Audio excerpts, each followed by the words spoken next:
What's up, everyone? Welcome to today's video. Welcome to the Video Game Fight School channel. Thank you very much for tuning in. So we are now on the series talking about Batman Arkham Origins, looking at the game, taking a very quick glance behind, looking forward at the same time at Gotham Knights, and trying to see how which game is going to pretty much influence which, or if any of the games are going to even take notes from the other. And when I say which games are going to take notes from the other, this is in context in the sense that I'm looking forward to playing all of the Arkham games, and we're going to be talking about them and seeing how they may or may not influence Gotham Knights down the road. Now, this is a very interesting topic. I've been really itching to talk about it. And I guess the main factor was just waiting for a release or a date that they were going to release Gotham Knights for me to basically step into this entire conversation. And so I'm quite excited to do so.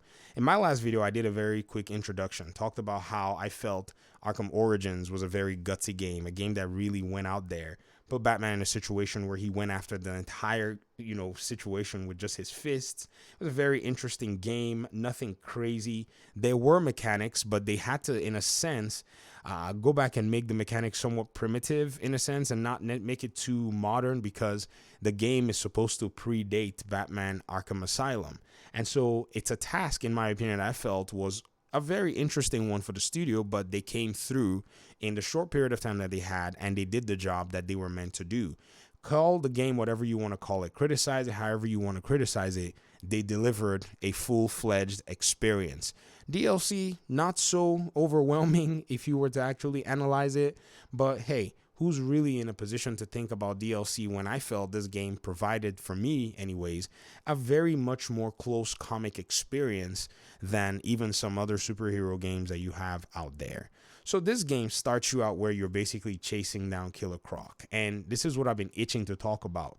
You pretty much encounter this character, and this character is actually a pivotal figure in Arkham Asylum, and this is a boss tutorial fight in a sense. This is where they introduce their mechanics to you. They're like, okay, you're going to be fighting these charging characters, and these charging characters, you're going to have to use the evade, technologies. This is going to be brute force. This is not necessarily going to be some of the other, kinds of bosses that we saw in Arkham City where we dealt with Mr. Freeze. Can you guys remember that fight? This is much more akin to the Arkham Asylum style fights that you got with, some of these, heavy enemies, big, huge enemy NPC archetypes that were charging at you and everything. So this was actually tipping the hat to the fans and saying, yo, whatever you played in Asylum, this game is here to just kind of, remind you of those kinds of gameplay, mechanics and all of those different things. And I think they really did a good job, bad guys running at you, and they didn't do too much. Now, Arkham Knight is flashy. It really took all of that and harnessed it. But if you're in a position where you're making a prequel and you didn't make the original game, you really have to make sure that you don't necessarily try to, in a sense, overdo it, but do it just enough so that it's actually done well. And I think it was actually done well. My only qualms with this game was, in my opinion, the clunkiness. It's hard to keep free flow combos in this game when you play it on PC.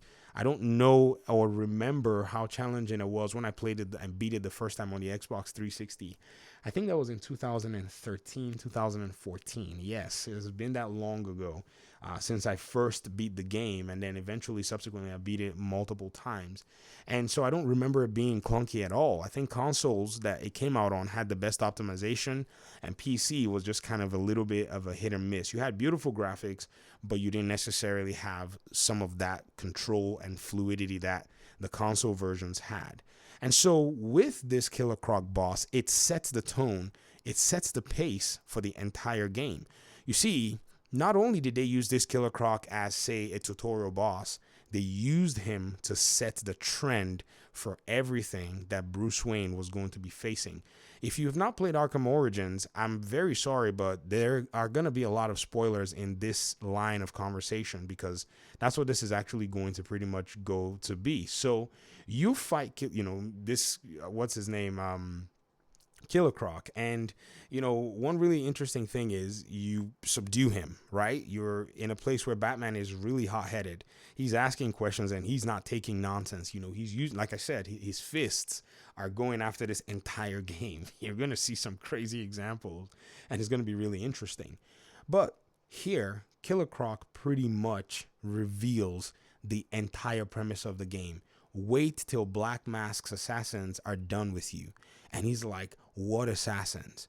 And so Batman is oblivious that he's walking into a huge trap of some kind.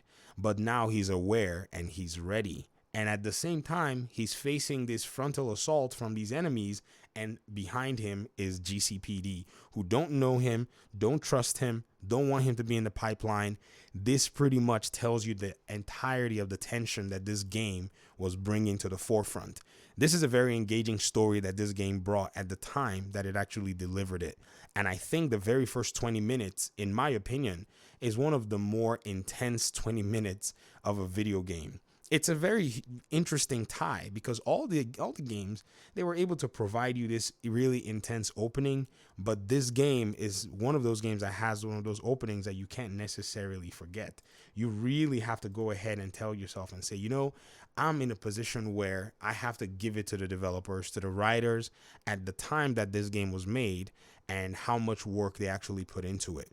My hope is that as Gotham Knights is opening, as its Act 1 or the beginning experience that you have, I'm hoping that it's something that is remarkable, that's memorable, that you don't necessarily just easily forget. In fact, I would hope that it's something that when you play that first 20 minutes, you pretty much sign into another account on your console and play it again because you're like, whoa, what the heck was that?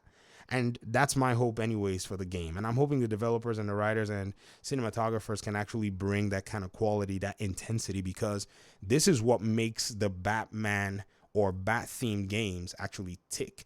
And I'm certain that for these Gotham Knights, they also want that same or even a better effect. But these are my thoughts so far. I want to hear what you think in the comment section.